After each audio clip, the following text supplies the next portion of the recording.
Hello friends, today's lecture let me see the stress strain curve for a different material. We discussed in last class two materials, wood and steel. Steel has more strength, wood has less strength. Why we need to study about stress strain curve? That is very important point here to understand behavior of materials in service. Initially, we need to find out all material property. Based on material property only, we can able to design the component and we can able to use the material for particular application. Predict the mechanical property. Standard specimens were tested under the tensile with gradually applied load. All the specimens were tested under the tensile load with gradually applied application loads. Stress is determined by dividing the applied load by original cross-section area of the specimen. Strain is determined by dividing the elongation with the original gauge length. Gauge length is nothing but original length. Let's see the stress strain curve for a mild steel material. Let's take the stress in y direction, strain in x direction. If you increase the load for a material, stress will increase linearly to the strain. Here we are increase the material load for a material, so stress and the strain increase linearly up to the point A. This point A is called proportional limit. After proportional limit, again you are applying the load. What will happen? The load will specimen will reach point B. Here the stress is deviated. The line is deviated from the stress and the strain increases more. From the point A to B, strain increases more than the stress. That point is called elastic limit. Up to the elastic limit, the material will regain its shape and size after removal of load. After point B, again we are applying the load, increasing the load. The point will reach C and D. These points are called upper yield point and lower yield point. After point B, the material gets permanent deformation. If you remove the load, it will not regain its original shape and size. Again, we are applying the load. Material will reach maximum stress, that is called ultimate stress, at point E. After the point E, neck formation happening in material. So, after the neck formation, a little load is needed to break the material. At point E, material gets break. Normally, the curve will be like this, but to break the material, we need a less amount of load than the ultimate stress. So, this curve comes below like this. This region O to B is called elastic region because the material will regain its shape and size after removal of load. B to F is called plastic region. The material will not regain its shape and size after removal of load. O to A, we know proportional limit. The material is specimen size as per ASTM, ISO.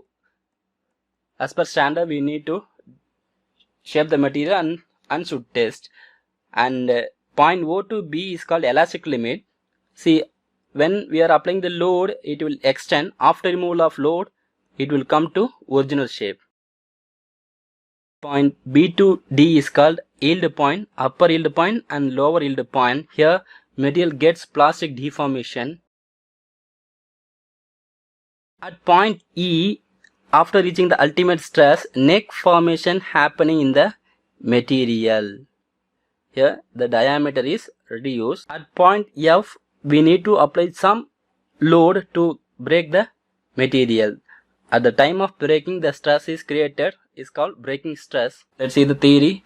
From point O to A, stress is proportional to the strain. Hooke's law holds up to the proportional limit only, not up to elastic limit. Hooke's law holds only up to proportional limit. After proportional limit, load is increased, straight line deviates to the point B for elastic limit. But here, after removal of load, material regains without any permanent deformation. Beyond this point, plastic range will reach. After the point B, plastic range gets started. On removal of load, material will not recover its original shape and size. Point B to D, strain increases faster rate and reaches upper yield point and lower yield point. At point D, material regains some strength. Further increase the load, stress goes increasing up to the point E. Gradual increase in strain reduces the cross-section area gradually. At point E, stress attains maximum, that is called ultimate stress, that can be calculated by using this formula. Ultimate stress is largest value of load divided by original cross-section area. Breaking stress, after reaching the ultimate stress, neck is formed. After reaching the ultimate stress only, neck is forming on the testing specimen, which decreases the cross-section area. A little stress load is necessary to break the specimen. This stress is less than the maximum stress, so the curve is bending towards down. Let's see the percentage of area reduction. This is a specimen. Reduction area we can find like this: A minus A. Here A is the original cross-section area and small a is the reduced neck area, and percentage of reduction we can calculate A minus A divided by A multiplied with 100. Percentage of elongation L minus L divided by L into 100. We can find the percentage of elongation of the material after applying the load. Let's see the Hooke's law. Stress directly proportional to the strain within the elastic limit, that is called Hooke's law. The stress is directly proportional to the strain within elastic limit, that is called Hooke's law. Here, to remove this one, we can add one constant here, that is Young's modulus E. Now Young's modulus equal stress divided by strain. Imagine a spring is applied with some weight W. If you increase the load, what will happen? The spring will extend more based upon the load. When the load is increased continuously, after the some limit, it gets permanently deformation and it will not regain its original shape. So when the material is stressed within the elastic limit, it will regain its original shape and size, that is called Hooke's law. Stress, let's see the stress strain curve for a brittle material. Brittle material, when applying the load, stress and strain increases proportionally, but after a point, suppose keep this is point A, after reaching the point A, it gets fractured. It will not extend anymore, a little more.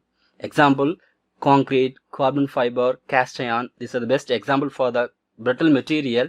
It will not go to plastic deformation. No plastic deformation. Let's see the stress strain curve for a plastic material. Here, when increase the load, strain will increase continuously, and here the region is elastic region is very less. Plastic region is more. Stress strain curve for not a ductile material and not a brittle material. See here the elastic limit and plastic limit. Let's compare the different curves. It's a ductile material. Here two region is available, elastic and plastic region. Brittle material, here no plastic deformation. Plastic material, elastic region is very less.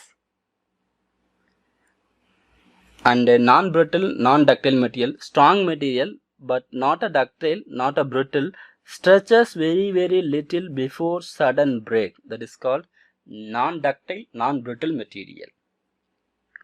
Thanks for watching. Subscribe and share with your friends. Thank you.